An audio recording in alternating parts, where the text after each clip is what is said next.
Boa noite, família Verdade e Vida. Toma seu assento, por gentileza.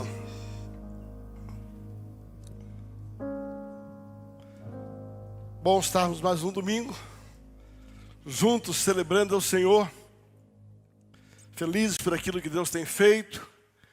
Eu gostaria de saber se no nosso meio hoje existe alguém que decidiu conhecer esta casa, visita, e é a primeira vez que está entre nós. Tem alguém? Dê um sinal. Fique em pé, por gentileza, todos vocês que estão nos visitando. Olha aí, vamos aplaudir. Obrigado pela sua presença. Muito obrigado. Deus seja louvado pela sua vida. Sejam bem-vindos. Em o nome de Jesus.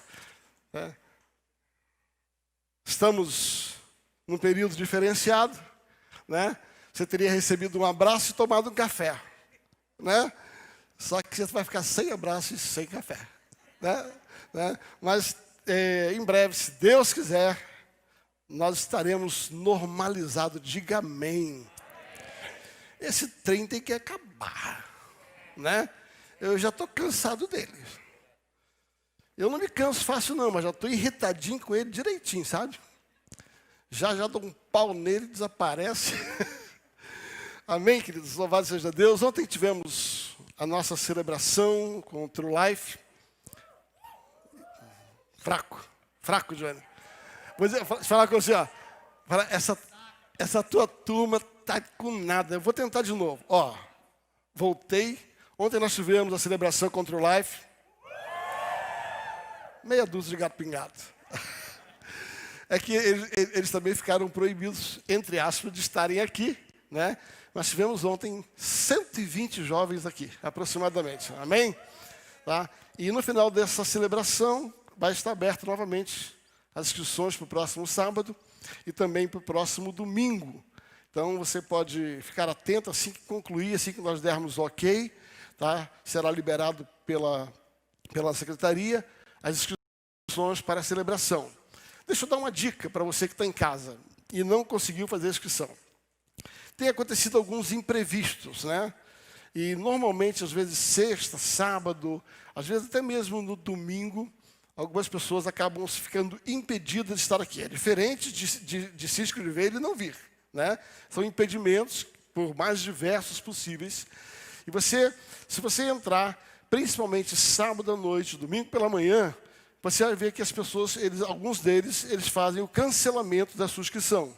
Então, como nós temos um teto, se você não conseguiu se inscrever durante a semana, a dica que eu dou é no sábado à noite, no domingo pela manhã, você entrar e verificar. Hoje, por exemplo, um pouquinho antes do culto, nós tínhamos, pelo site, 10 vagas. E elas terminaram na quinta-feira, só que houve desistências por vários motivos.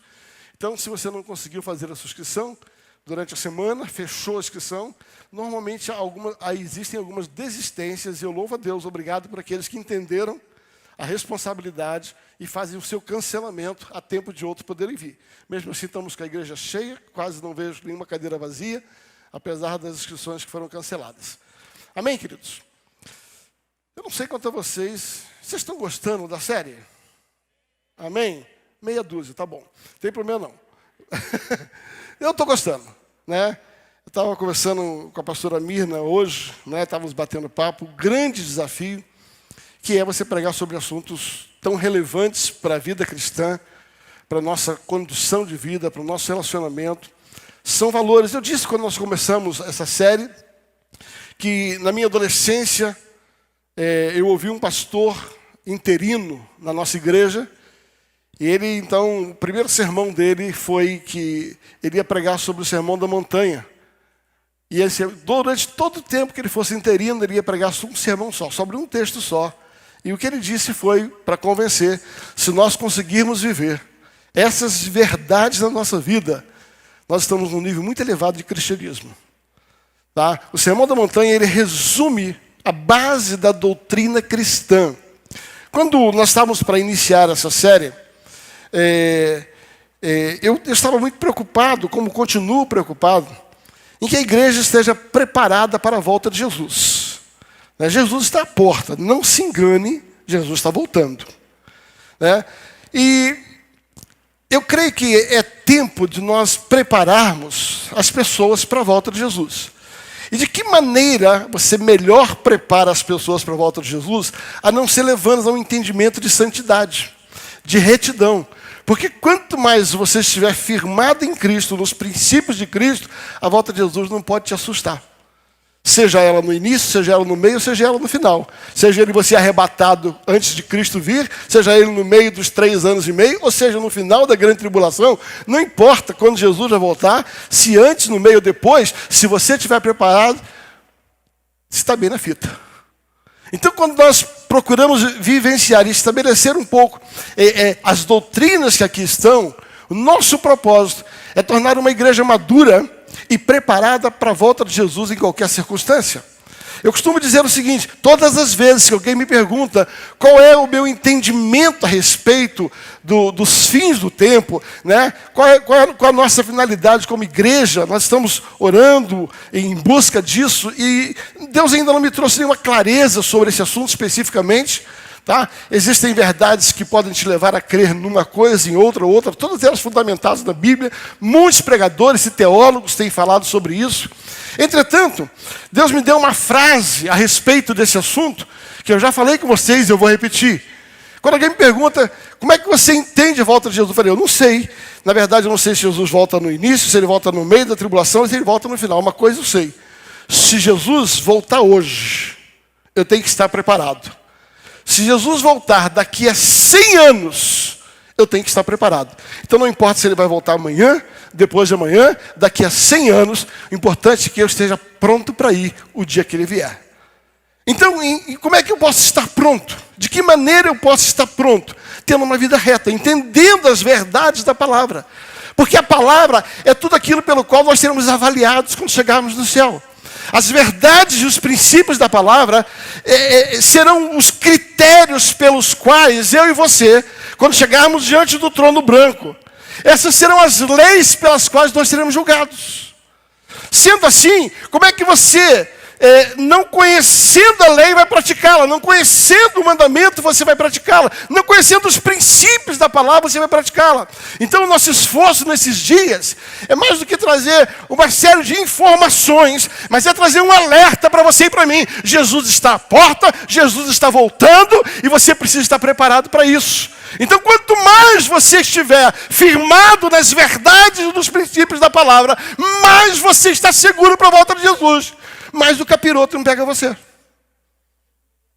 Levanta a mão e diga assim: o chifrudo não tem vez na minha vida, porque eu estou aprendendo as regras do céu e vou vivê-la na terra, para desfrutar lá em cima.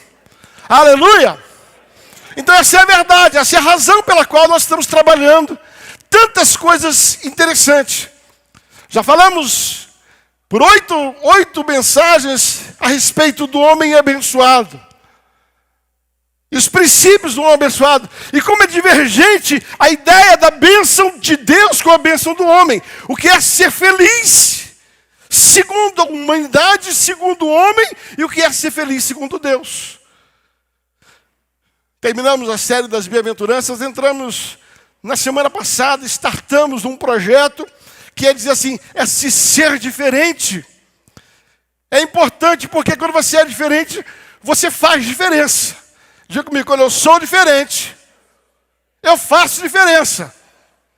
Então a Bíblia diz que você precisa ser sal e você precisa ser luz. E nós falamos como é que Jesus, usando a ideia do sal e da luz, ele nos compara a isso. E o que é que acontece se nós não salgarmos? E o que é que acontece se nós não trouxermos clareza, se nós não formos luz para as pessoas? Quando você olha o Sermão da Montanha, você vai ver uma ordem crescente de ensinamento. Ele fala um pouquinho sobre essa questão do ser feliz segundo o céu. O ser feliz significa ser diferente segundo os critérios da Bíblia. A diferença beneficia a nossa vida e a sociedade. Hoje nós queremos continuar dentro daquilo que Jesus falou ainda em Mateus capítulo 5. No verso 17, quando ele vai falar um pouquinho a respeito dos critérios de relacionamento que os homens estabeleceram e os critérios de relacionamento que Deus estabelece. como é que funciona essa diferença da lei dos homens e da lei de Deus. Pastor, mas quando ele fala lei dos homens, ele fala sobre a lei de Moisés, é verdade. Olha lá, vamos lá no Mateus capítulo 5, versículo 17. Ele vai dizer assim: não cuideis, não penseis que vim revogar a lei ou profetas. Não vim para revogar, mas vim para cumprir. Jesus está dizendo assim, o que foi estabelecido, e você vai ver que ele diz durante todo o tempo: ouviste isto, agora eu digo isto. Ele está dizendo assim, o que os homens têm falado com vocês está baseado em palavras de leis que foram organizadas, estabelecidas desde o tempo de Moisés. E vocês estão ouvindo isso durante todo um tempo. Você vai ver toda essa nossa história, ele usando essa... Você ouviu a respeito disso, isso aqui é assim, agora eu digo que a partir de agora, isso precisa ser assim. Então, você vai perceber que Jesus diz assim, eu não vim aqui apagar o que está na lei, mas eu vim aqui cumprir o que está na lei com perfeição. Você vai perceber que essa é a expressão de alguns comentaristas, cumprir a lei com perfeição. Por quê? Porque a lei foi distorcida, a lei foi adaptada. Tá? Você vai perceber que os homens pegaram essa lei, e eles pegaram essa lei, e eles então ajeitaram a lei, para que a lei pudesse adaptar-se a ele. O foco não é a lei de Moisés, mas os acréscimos e as adaptações que foram feitas por conveniência. Só que esta mesma verdade que os fariseus, e os estudiosos e os pregadores fizeram naquela ocasião, continuam fazendo hoje. Interessante como é que o povo consegue, sabe, o povo daquela época, os fariseus pegaram a lei e eles mexeram na lei para tornar a lei agradável a eles. Aí Jesus vem e traz a graça. Sabe o que acontece no dia de hoje? Os homens pegam a graça e fazem uma desgraça da graça. É impressionante como o ser humano, ele tem dificuldade de lidar com as verdades originais, porque ele está sempre arrumando um jeito de tornar fácil a vivência dessa lei, a vivência daquilo que foi dito. Então esta verdade, a qual Jesus condenou os fariseus, sabe, se ele estivesse aqui pregando hoje, ele condenaria também esses falsos pregadores da graça, que tem pego a graça e digo, faz o que você quiser, que você já está salvo. Eu tenho dificuldade de saber se eu vou encontrar e se eu vou estar no mesmo lugar dessas pessoas. Porque eles pegam a nova maneira de aprender a respeito do relacionamento com Deus e distorcem isso. Você sabe tão bem quanto eu que o autor disso é o homem influenciado, sabe, por uma influência maligna da parte do inferno. Nesse texto, nesse momento, nós vamos ver que Jesus ensina a diferença do que é regras exteriores e o que é regra interior. Os homens dos fariseus, eles trabalhavam as regras exteriores, aquilo que era feito. Jesus trabalha aquilo que antecede o que é feito, a intenção com que é feito. Você vai perceber que nós vamos trabalhar aqui 5 princípios, 5 problemas, 5 verdades, 5 dificuldades que esse texto nos traz ali em todo o restante do capítulo 5, aonde você vai perceber que Jesus trabalha 5 ações que na verdade as pessoas julgavam a ação em si, mas elas não julgavam o porquê as pessoas faziam aquilo. Jesus ele vai mais profundo, ele começa a falar a respeito não só do que se faz, mas ele começa a falar a respeito do porquê se faz, e o porquê se faz toda a diferença. Os seguidores de Jesus devem procurar um padrão mais alto, diga amém. Levanta a mão e diga assim, eu sou seguidor de Jesus. Logo o meu padrão tem que ser mais alto. Deixa eu falar para você aqui, pelo amor de Deus, ouça bem. Não se nivele por baixo. Não se nivele por baixo. Me lembro quando eu era menino pequeno lá em Barbacena. Como todo jovem, adolescente, eu virei para meu pai um dia e falei, pai, todo mundo faz, por que eu não posso fazer? Se alguém nunca pecou nisso, que atire a primeira pedra. Se você nunca passou por esse pensamento, se todo mundo faz, por que eu não posso fazer? Aí meu pai, com toda sabedoria, ele falou assim, filho, se todo mundo puser a cabeça na linha do trem, esperar o trem passar, você vai botar também? Eu falei, não. Então não significa que todo mundo faz, você faz. Logo, você só faz o que te convém que todo mundo faz. Você está entendendo? A gente joga essa palavra quando aquilo que nós queremos nos é conveniente para fazer. Agora, aquilo que o outro faz, que eu não gosto, eu não faço. Se tudo que o outro faz, você acha que você pode fazer, então por que você não faz tudo que o outro faz e vai para o mesmo lugar que o outro vai? Vocês perceberam que eu já estou profeta, né? Logo, o que está em ênfase dentro dessa questão é, sabe, existe um padrão estabelecido por Deus que não cabe a minha interpretação e a minha adaptação para desfrutar do que eu quero. Existe um padrão do céu para você e eu vivermos. Diga amém. E o nosso desafio é viver o padrão do céu. Mas Jesus não só advertia a nossa vivência, mas ele também cobrava muito de quem ensinava a respeito disso. Você vê que o foco de Jesus, ele fala assim, a doutrina de vocês, as leis que os fariseus estão ensinando. Sabe, assim como a nossa autoridade de ensinar, ela tem que estar diretamente à nossa autoridade de viver. Ele não só trata o dia a dia, os nossos relacionamentos, mas ele trata inclusive os pregadores.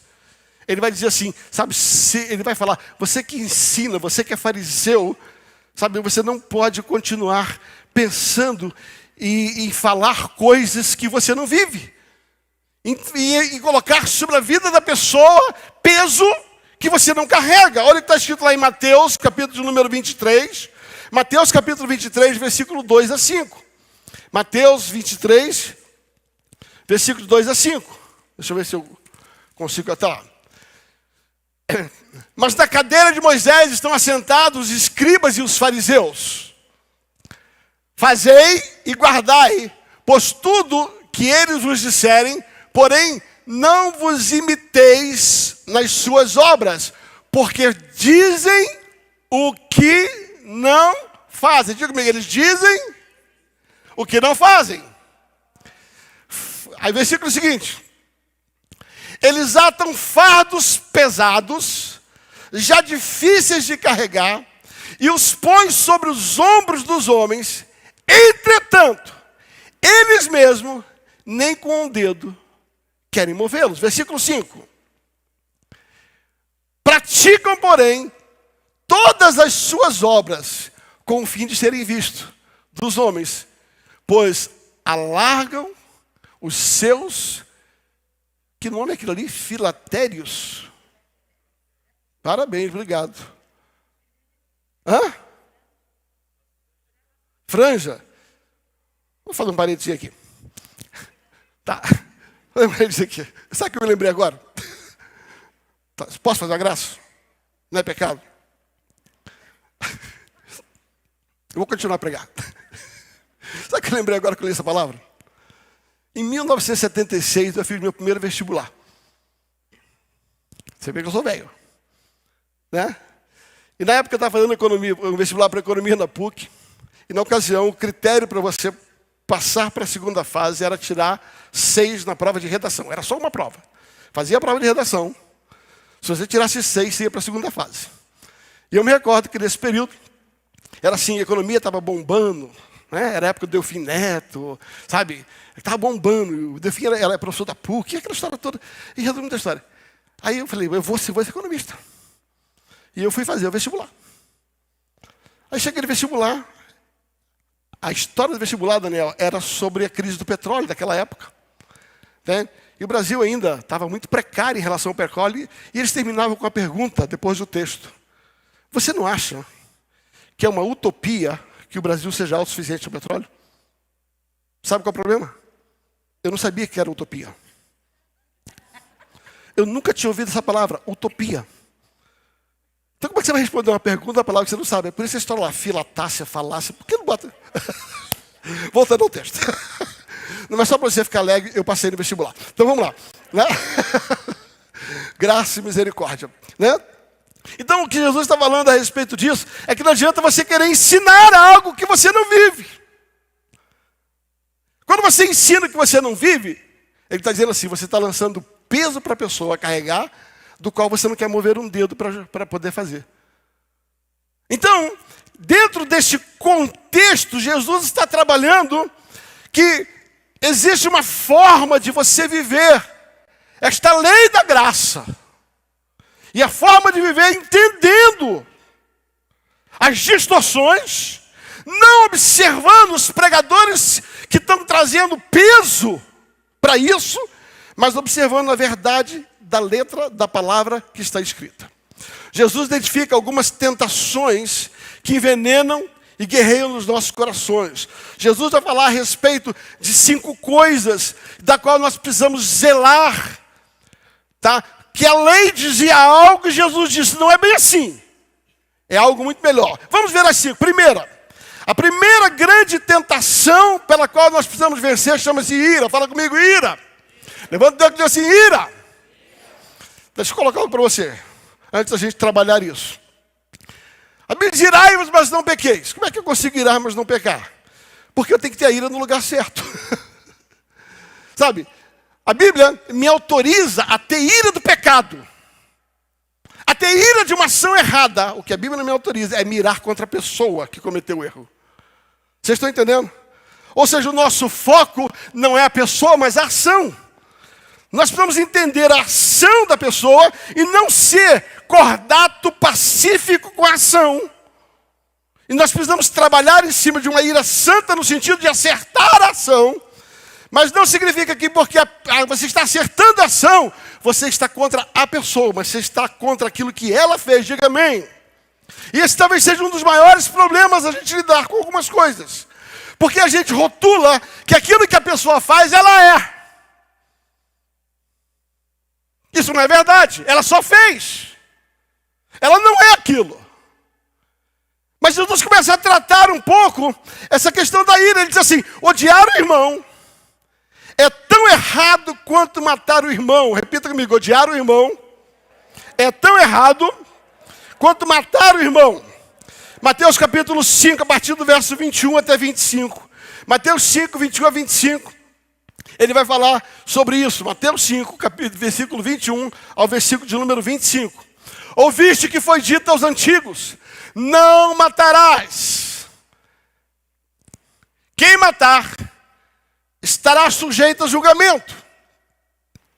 Eu, porém, vos digo que todo aquele que sem motivo se ira contra o irmão estará sujeito a julgamento. E quem proferir um insulto, palavras de desafeto, desagrado, insulto, isso é muito forte, ao seu irmão estará sujeito a julgamento do tribunal. E quem chamar de tolo estará sujeito do inferno e do fogo.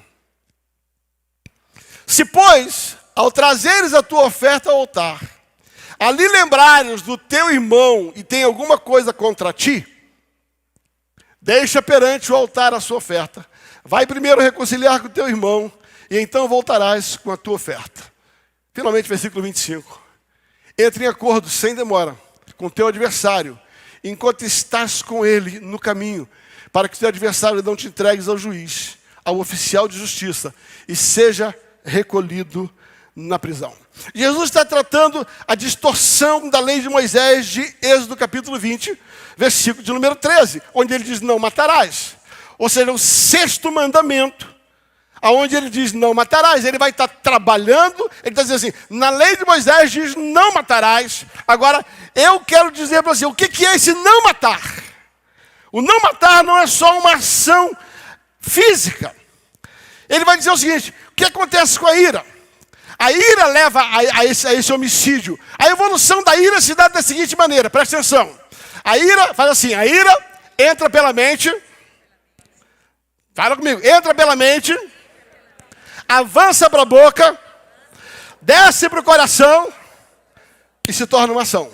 De novo, a ira,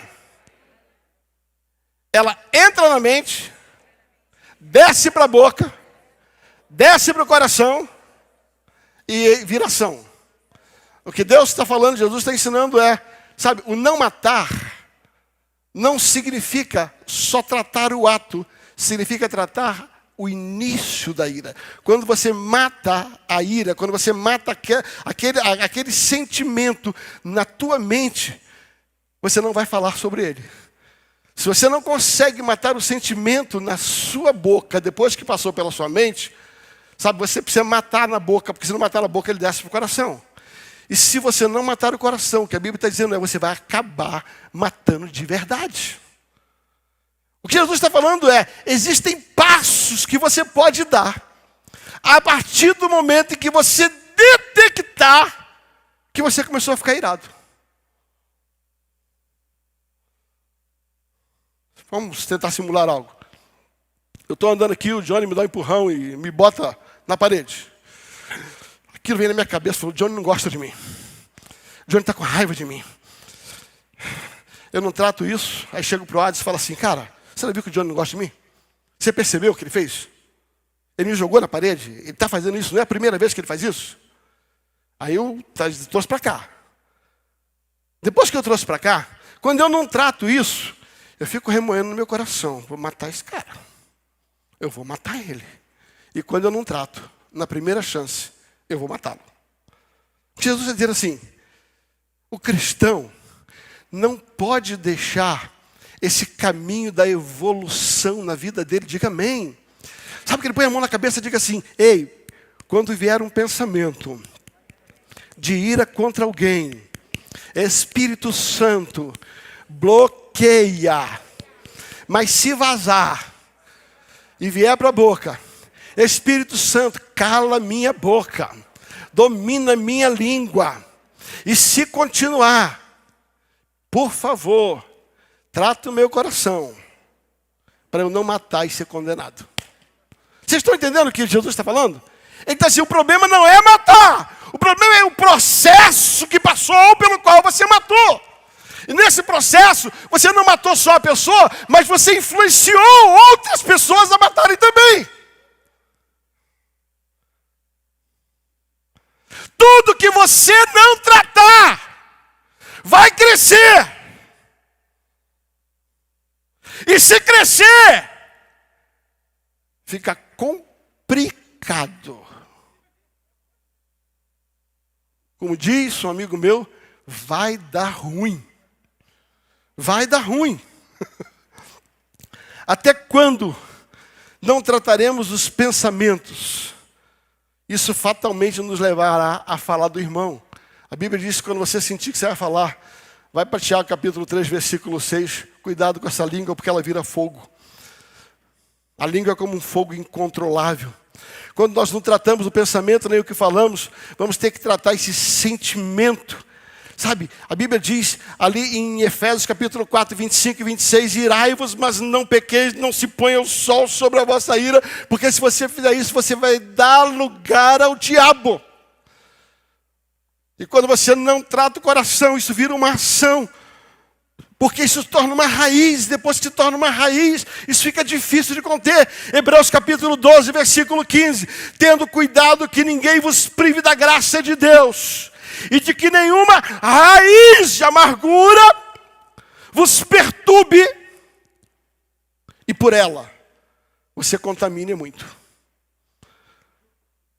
A primeira coisa que Jesus vai tratar eles diziam que não pode matar. Ele tratando mais assim, você não pode nem desejar no início se vingar de uma pessoa.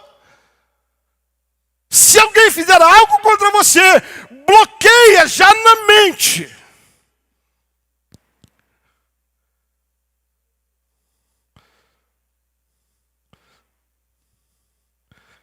Jesus começa a falar que o nível do céu é mais elevado. Não dá para brincar com sentimentos de desafeto com os outros. Se você não entendeu, eu vou ser bem claro no que eu vou dizer para você. Presta atenção. O que Jesus está dizendo é, cuidado quando entrar na sua mente alguma coisa contra alguém. Tenha ela feito algo, ou tenha você achado que ela fez algo, se você não cuidar, isso vai crescer.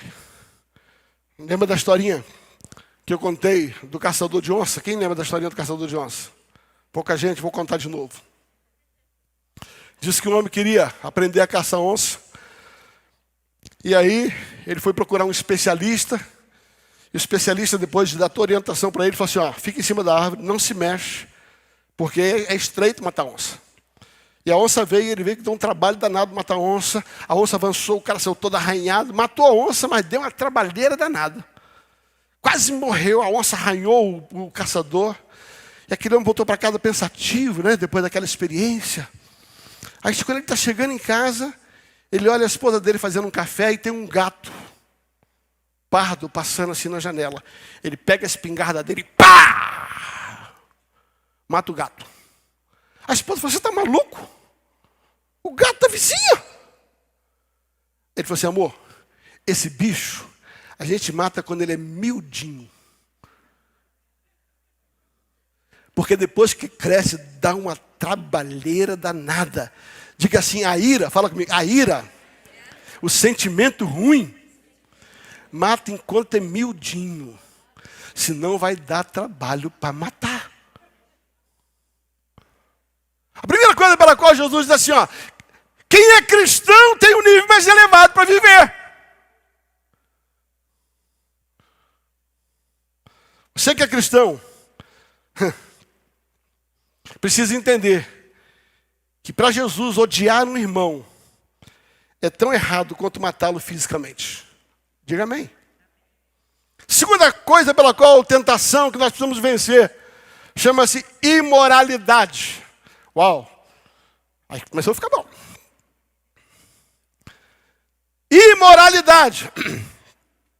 Jesus tenta dizer que desejar é igual a cometer o adultério.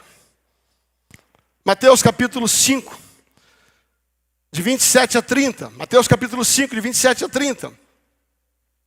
Ouviste o que foi dito? Não adulterarás. Eu, porém, vos digo, qualquer que olhar para uma mulher com intenção impura de desejo no coração, ele já adulterou com ela.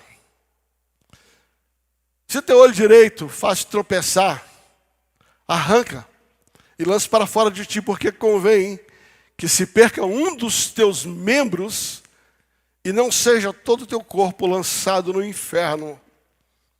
E se tua mão direita a faz tropeçar, corte-a e lance-a de ti, pois te convém que perca um dos teus membros e não vá todo o teu corpo para o inferno. É forte, Brasil.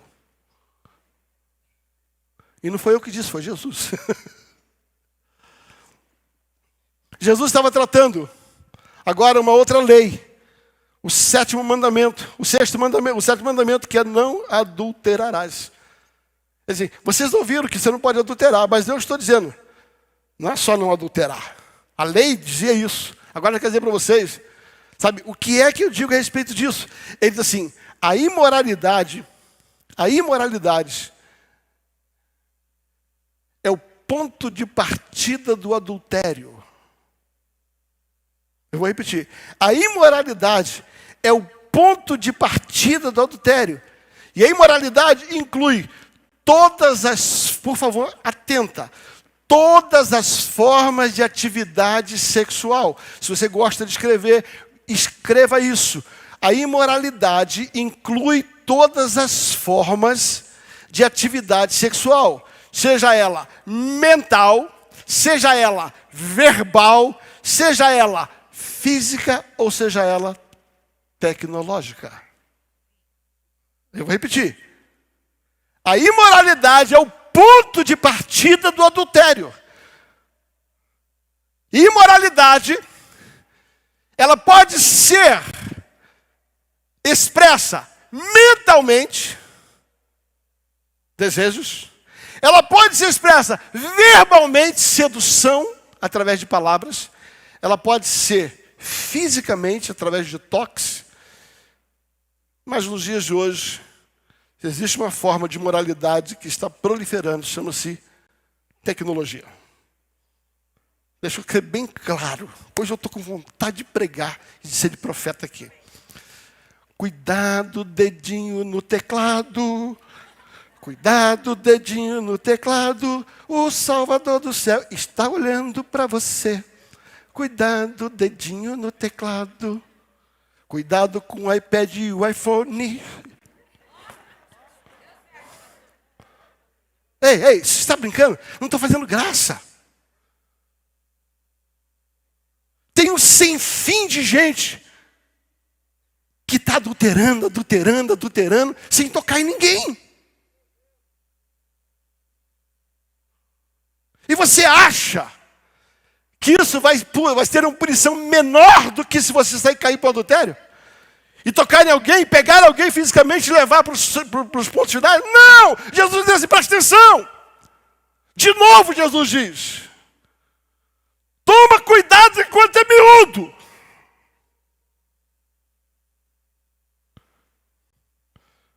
Eu não tenho dúvida de que entre essas 250 pessoas que estão aqui, e mais talvez as 2.000 que vão assistir essa mensagem, não tem uma tonelada de gente que está adulterando desse jeito. Eu não tenho dúvida, não estou acusando. Se tem alguém acusando, é você mesmo, porque você sabe da sua vida. Não estou apontando o dedo para ninguém.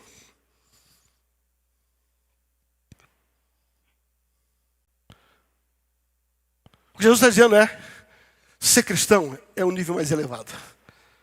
Ser cristão é cuidar de algumas coisas. Sabe, no início, eu costumo dizer o seguinte, problema, você tem que entender, o problema não está, sabe, eu digo, não está na primeira olhada. O problema está na segunda. Daniel, me ajuda aqui. Daniel, vem daqui lado para cá. Daniel é uma moça linda, de saia curta, com os seios expostos. E eu sou um santo homem de Deus. E Daniel veio na minha direção. Eu estou indo para lá. Como é que eu não vou ver esse trem? Eu não sou cego. Vocês estão entendendo o que eu estou dizendo? O problema não é esse olhar. Sabe qual é o problema? É esse olhar. Obrigado. Quer dizer para você que eu estou te falando? O diabo vai colocar algumas coisas na sua frente, na sua vista. Meu Deus. E é impossível você não ver. Mas é possível você matar enquanto está miudinho.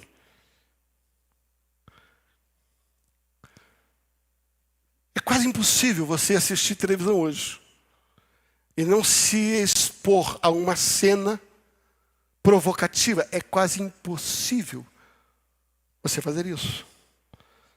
Agora, continuar lá, ou ir e voltar para lá, porque aquilo está te chamando a atenção, aí está o perigo.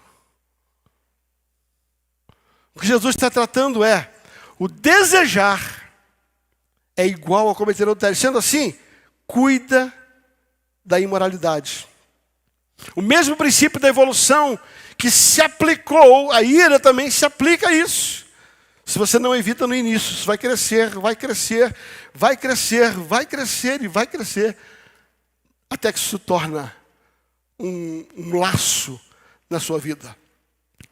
Normalmente o adultério começa com os olhos, se transforma em imaginação, que produz um desejo que gera um ato. Normalmente o adultério, ele começa com os olhos, se transforma em imaginação, que produz um desejo que gera um ato. Já dei esse exemplo aqui algumas vezes.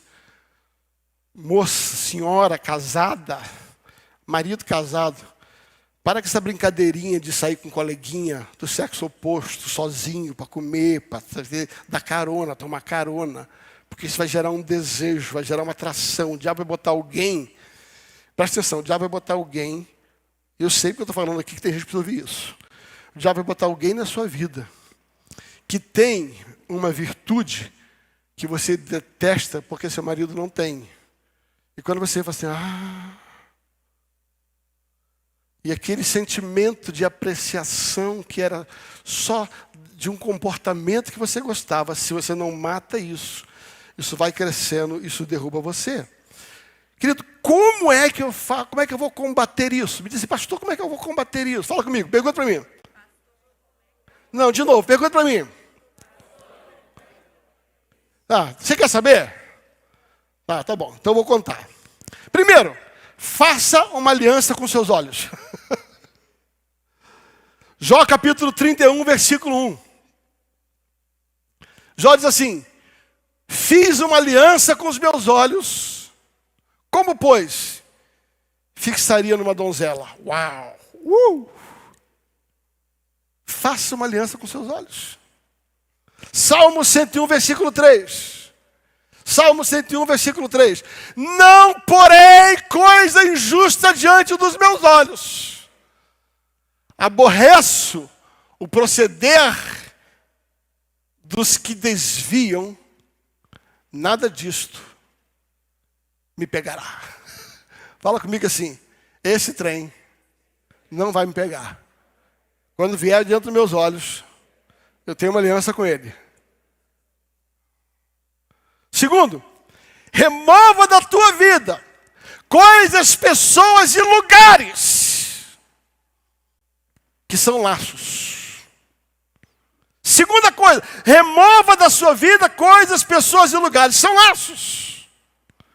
Por isso que a Bíblia diz, se teu olho direito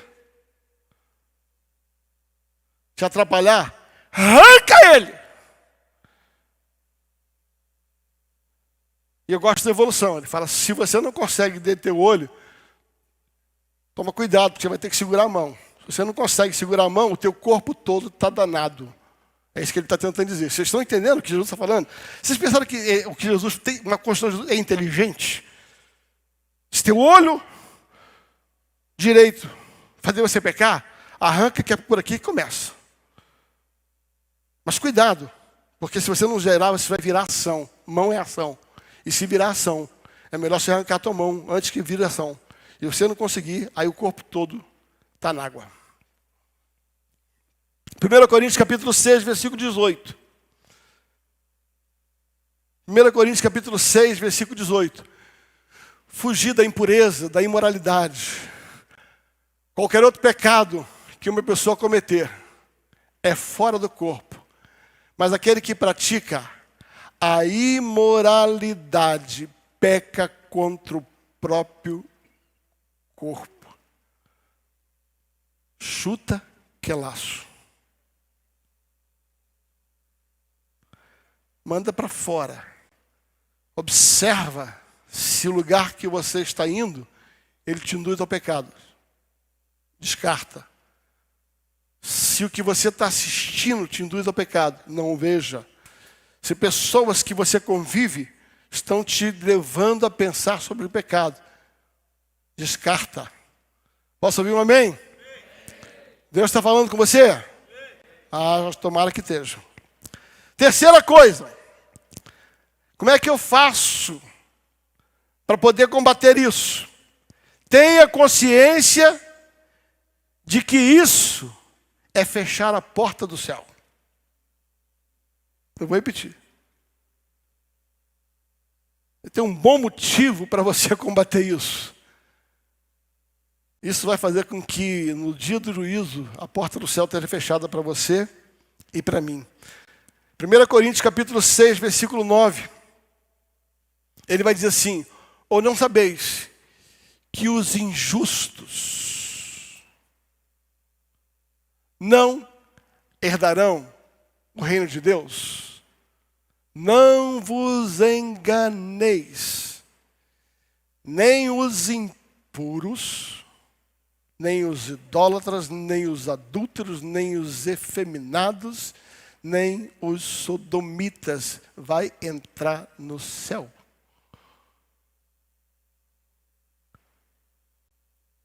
Fecha a porta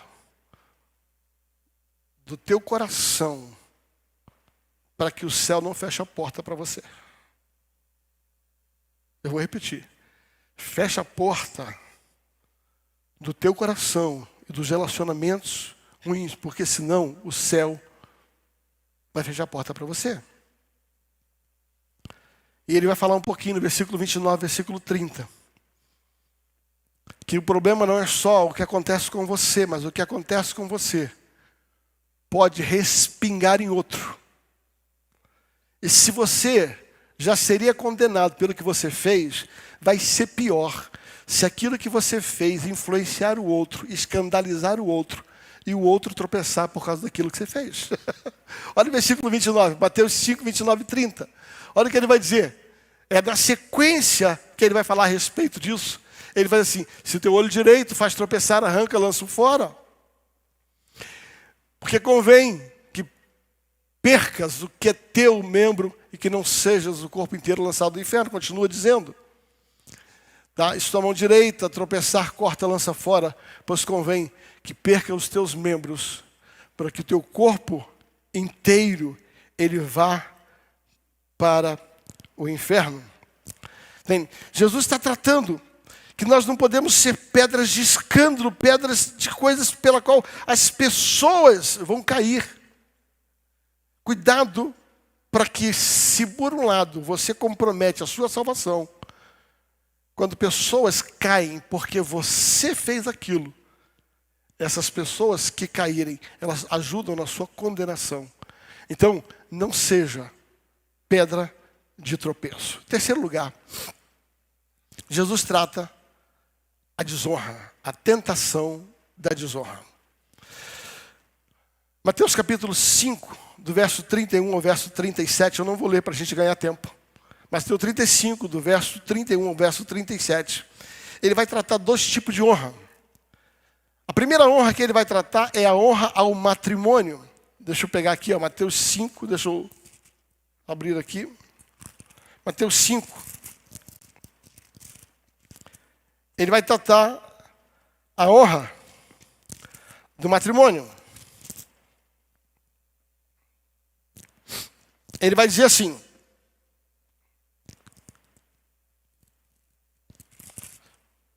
versículo 31.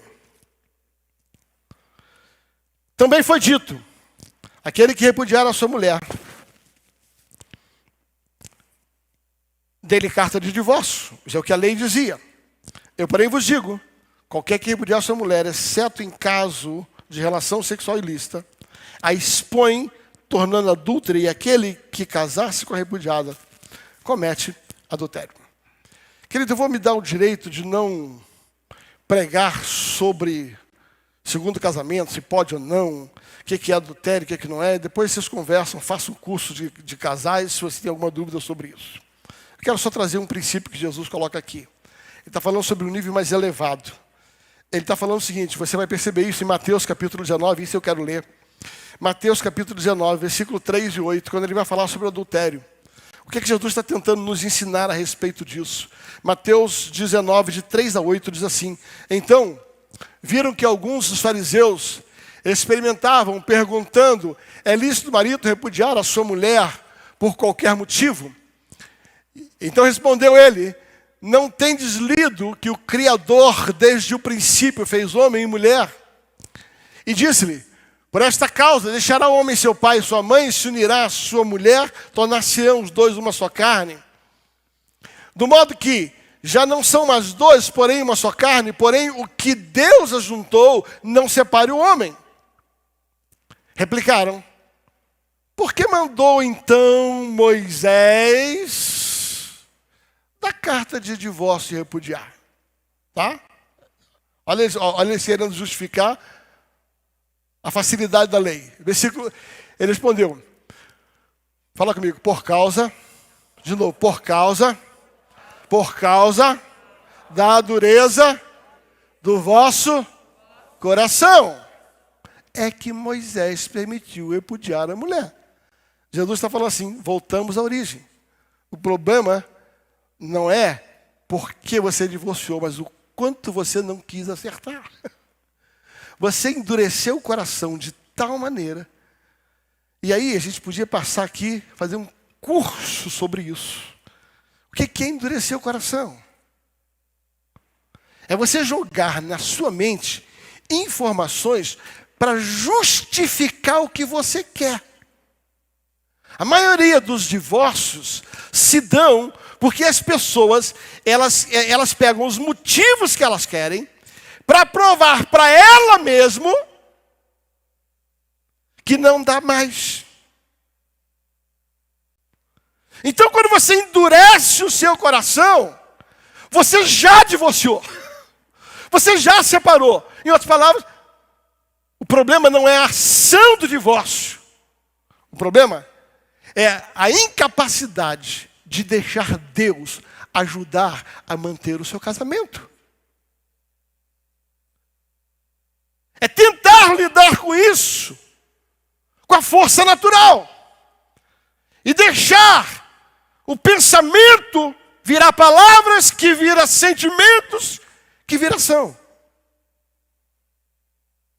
Você vai ver que durante todo esse período Jesus vai tratar isso. Então, Jesus começa assim: honre o matrimônio que você fez. Nesse texto, Jesus está falando a respeito de algo. Ele diz assim: se você não vai cumprir, ou se você acha que não vai cumprir, não prometa, nem se comprometa. Fala comigo. Se você não vai cumprir, se eu não vou cumprir, eu não tenho direito de me comprometer.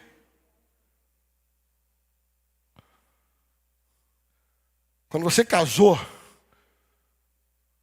você fez uma promessa no altar. Tá ruim? Aguenta. Aguenta. Pastor, por que não é você? Você acha que os pastores aqui não têm problema de casamento? O Cláudio Duarte, que é especialista, ele diz assim: gente, eu nunca pensei em separar, porque eu ia para o inferno. Mas de matar já.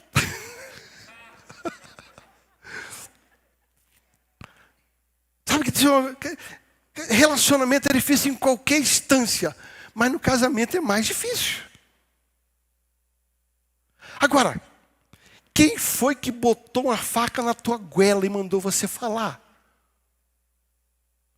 Você foi para o altar, você prometeu, seja homem, seja mulher, banca. Se você não está disposto, ou acha que não vai aguentar, faça que nem Paulo, melhor ficar sozinho. Eu estou falando sério. Agora Paulo fala: quem fica sozinho se dedica para o Senhor, porque aí você tem que ter um marido e você tem que ser uma esposa. Não é ficar sozinho para cair na bandalha, não. Não é para ficar na algazarra, não. Se você não vai se dedicar a uma pessoa, se dedica ao reino. É isso que Paulo está dizendo.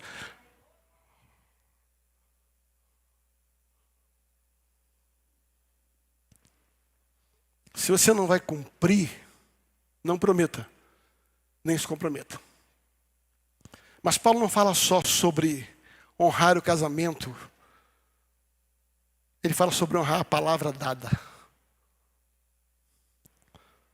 Paulo vai falar a respeito da honra com a palavra dada. A lei dizia assim, interessante essa parte: não tomarás o nome do Senhor teu Deus em vão. Esse é o terceiro mandamento.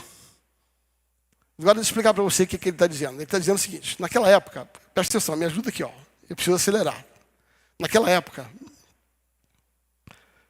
havia uma síndrome de falta de confiança no que as pessoas falavam. Só naquela época de Moisés.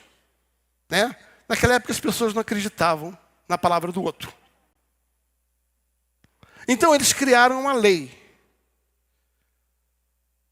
A lei era o seguinte: se você jurar em nome de Deus, presta atenção, o mandamento é assim: se você jurar em nome de Deus, isso significa que você está disposto a cumprir. Mas se você jurar pelo céu, pela terra, ou por qualquer outra coisa, você pode não cumprir, que está tudo certo. Isso era a lei. Você está entendendo o que era a lei? A lei era o seguinte: todo mundo sabia que a coisa era séria quando dizia assim: eu juro em nome de Deus que eu não vou fazer. Infelizmente, hoje nem em nome de Deus mais vale, né? Para algumas pessoas. Mas ele está dizendo assim, se você jura em nome de Deus, usa o nome de Deus para dar a sua palavra e não cumpre, naquela época, isso representava uma falha gravíssima, feria o terceiro mandamento. Você usava o nome de Deus em vão, sem desejar cumprir. Se você prometesse em nome de Deus, todo mundo dizia assim, ele vai agora sim, agora ele vai cumprir em nome de Deus, ele vai cumprir. Eu acredito que a palavra dele foi dada. A palavra precisava ser confirmada por um juramento, e esse juramento, segundo a cultura, precisava ser em nome de Deus. Você lembra quando Abraão mandou o seu servo Eliezer buscar uma mulher para Sara? O que ele fez? Ele falou, ponha a mão embaixo da minha coxa e jura em nome de Deus que você vai fazer assim, vai em tal lugar fazer aquilo. Quando Eliezer botou a mão na coxa dele e jurou em nome de Deus, Abraão falou assim, agora ele vai falar a verdade, porque era essa a intenção da lei. Jesus está tratando a importância de ser confiável. Meu Deus, eu vou falar, Jesus está tratando a importância de ser confiável. Jesus nos desafia a ser confiável, verdadeiro e íntegro, de forma que o que nós dissermos, as pessoas acreditem, sem precisar dizer em nome de Deus. O que Jesus está tratando você tem que ser uma pessoa tão confiável, que se alguém disser assim, vai fazer, vou. Você não precisa dizer, vou fazer, e Deus é minha testemunha disso. Jesus está dizendo assim, não precisa usar o nome de Deus. Você tem que ser tão confiável, que o seu fio do bigode tem que valer mais do que a sua assinatura num contrato jurídico. Ele está dizendo assim, você precisa ser uma pessoa confiável. O cristão precisa ser confiável. Olha o que diz Salmo 115, versículo 2 a 4. Ele vai dizer assim, Salmo 115, versículo 2 e 4. Porque disseram as nações, aonde está o Deus dele? Não, está errado aqui, o texto está errado. Aquele que anda sinceramente, Salmo 15, né? Acho que é Salmo 15. 15, 2, deixa eu ver se é Salmo 15. Acho que eu botei um a mais, 2 e 4, deixa eu ver aí. 15, não 115, 15. Deixa eu ver se é esse mesmo. Bota aí, 2 a 4. Isso aí.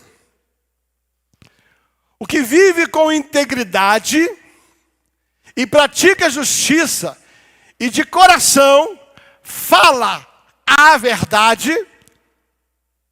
e que não difama com a sua língua, não faz mal ao próximo, nem lança injúria contra o seu vizinho, o que com seus olhos tem por desprezível o repróbago, mas honra aos homens que temem ao Senhor e que jura com dano próprio e não se retrata. Ele está dizendo assim, quando você diz algo, não volte atrás. Você prometeu? Cumpre. Sabe, querido, deixa eu dizer algo para você. Está na hora de nós começarmos a ser confiáveis. Se você vai dizer que vai trabalhar na igreja, cumpra a sua escala. Se você não vai cumprir, não trata. É isso que Jesus está colocando. Se você se comprometeu em chegar às 6 horas para ensaiar, não chegue às 6h10. Você está entendendo o que eu estou falando? Tem que ser confiável. Tem gente que já entrou no nível de desconfiança que alguém diz assim, fulano, eu vou. Você já vai para cá e fala assim, esquece. Você conhece alguém assim? Quando você pensa naquela pessoa? A pessoa diz assim, não, eu vou estar aí, eu vou estar com você às 6 horas. Querido, isso é um valor que meu pai me colocou. Me lembro uma coisa que o pastor Adson me contou. Eu fui visitar os irmãos pastorados lá em São Francisco. Aliás, que família, viu? Eu sei que nos assiste. Paulo Feltrin, Igreja Amada, obrigado aí. A delícia está com você, vou voltar. Né? Pensa num povo querido, né? Até hoje a gente troca informação com eles, né? Seu genro, seu irmão e sua cunhada estavam viajando, passou para Mirna, onde estava, foi muito precioso. E eles iam nos pegar no aeroporto. Pastor Adson, o que você falou para ele? Rapidinho aqui. O que você falou para ele? Só um minuto, rapidinho. Fala o que você falou para ele aqui. O que você falou para os seus irmãos? Tá ligado? Não atrasem, hein? Que o apóstolo chega na hora. Não atrase. Porque o Djalma chega na hora. Querido, você pensa, desculpa, sabe? Esse pecado da vaidade. Eu me orgulho da integridade naquilo que eu falo. Você é confiável? Você é confiável? O que você fala dá para escrever? Querido, Jesus está tratando isso. Se você dá a sua palavra, cumpra. E se você não quer cumprir, não prometa. E nem se comprometa. Gente, tem tanta coisa que eu queria falar aqui. Eu escrevi umas 2 páginas só disso aqui. Mas eu quero só, porque eu preciso entrar no último ponto. Você está recebendo essa palavra? O que o texto vai dizer é que teu sim seja sim e o teu não seja não. Porque o que passar disso é... Não. O que passar disso é... Não, eu quero ouvir alto para o diabo ouvir. O que passar disso é... procedência maligna. Deixa eu explicar a você o que Jesus está falando. Ele está dizendo assim, Deus é verdadeiro e em Deus só há verdade. Se você fala e cumpre, você se parece com Deus. Mas o diabo é mentiroso. O que ele fala não se escreve. Se você fala e não cumpre, você está se igualando ao diabo. Logo, o que está de você é procedência do inferno e não procedência do céu. Não, você não entendeu.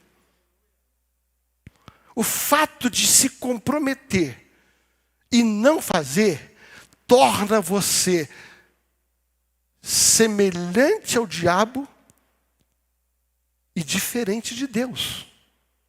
Por isso que isto é procedência maligna. Se você é funcionário e chega atrasado, tu está com influência do capeta. Se você se compromete a fazer algo, por favor, não estou falando sobre imprevisto. Estou falando sobre falta, hábitos desgraçados de falar e não cumprir. Eu vou encerrar. Jesus amado. Eu precisava falar.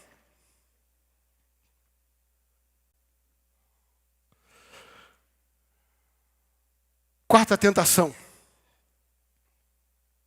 A tentação da reação.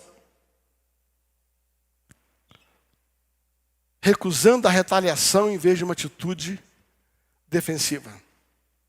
Vamos fazer o seguinte. Eu começo e termino semana que vem. Não dá para poder pular esse trem, não. Se eu ficar 10 minutos falando, eu não vou falar nem esse ponto direito, ainda mais tem um quinto. Então, semana que vem eu continuo desse ponto. Fechado? Posso fazer isso? Tá? Você vai querer ouvir? Já apanhou bastante hoje? Eu também. Fique em pé, por gentileza.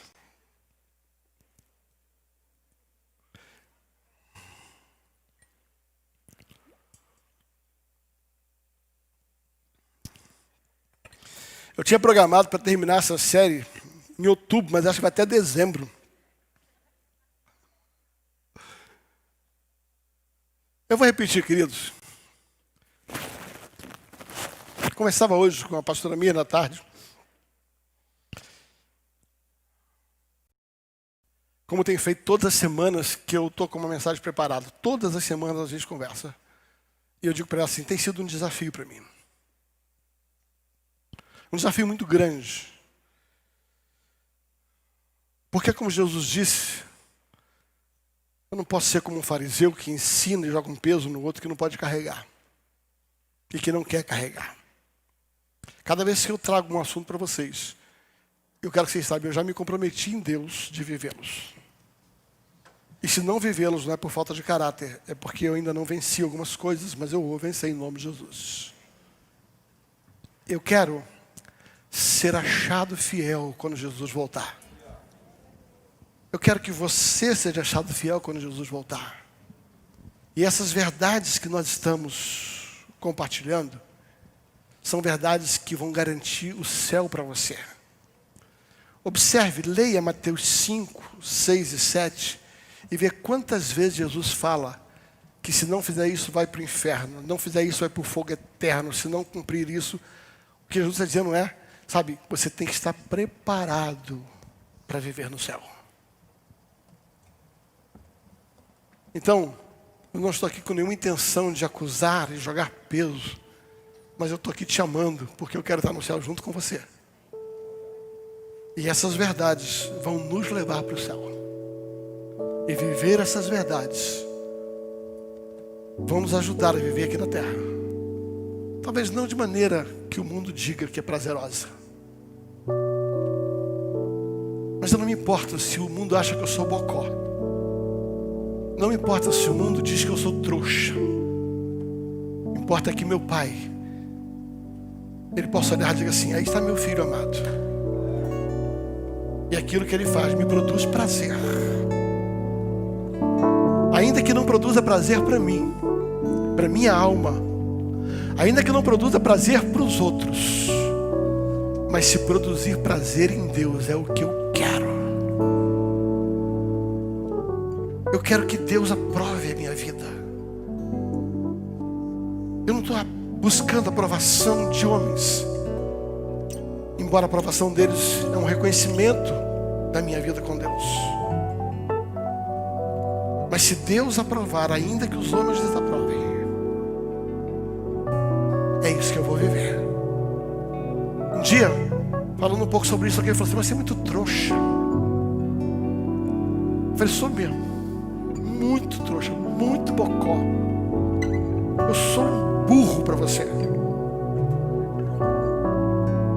Mas ainda que eu viva aos seus olhos como um bobo por 60, 70 anos, vivendo princípios que você repudia porque você quer vida fácil, o que me importa é que um dia eu e você estaremos diante daquele trono branco. E a Bíblia diz, convém ao dispenseiro que seja achado fiel. Fiel. Eu sonho com um dia que eu me encontrar com o meu Senhor. E ao chegar na porta do céu, pela graça e misericórdia eu posso ouvir, servo bom e fiel. Ainda que sobre o pouco aos olhos dos homens foste fiel, venha desfrutar do muito. Eu vivo por isso. Eu aguento algumas coisas por isso. Eu deixo de tomar algumas decisões da minha alma por isso. Eu suporto algumas coisas por isso. Você não sabe a luta da minha alma com a minha carne. Você não sabe a luta do meu espírito com a minha carne. Tem algumas pessoas que eu tenho vontade de eliminar.